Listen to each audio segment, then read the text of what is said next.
Hello everyone, I'm Audipara Patel from class 1G. Today I am going to explain a water xylophone. This is the water xylophone.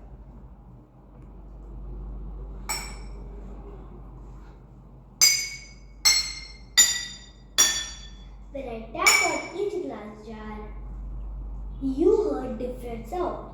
That is lowest to highest sound. Why does this happen so? Because sound waves travel faster in gas, faster in liquid and faster in solid. So when I tap on each glass jar, it creates sound waves. These sound waves travel from glass to water and water to air.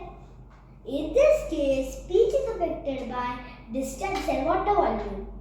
So the glass jar with less water decreases the distance and water volume.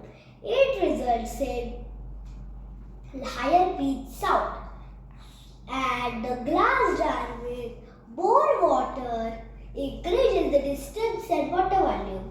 It results in lower pitch sound. Thank you.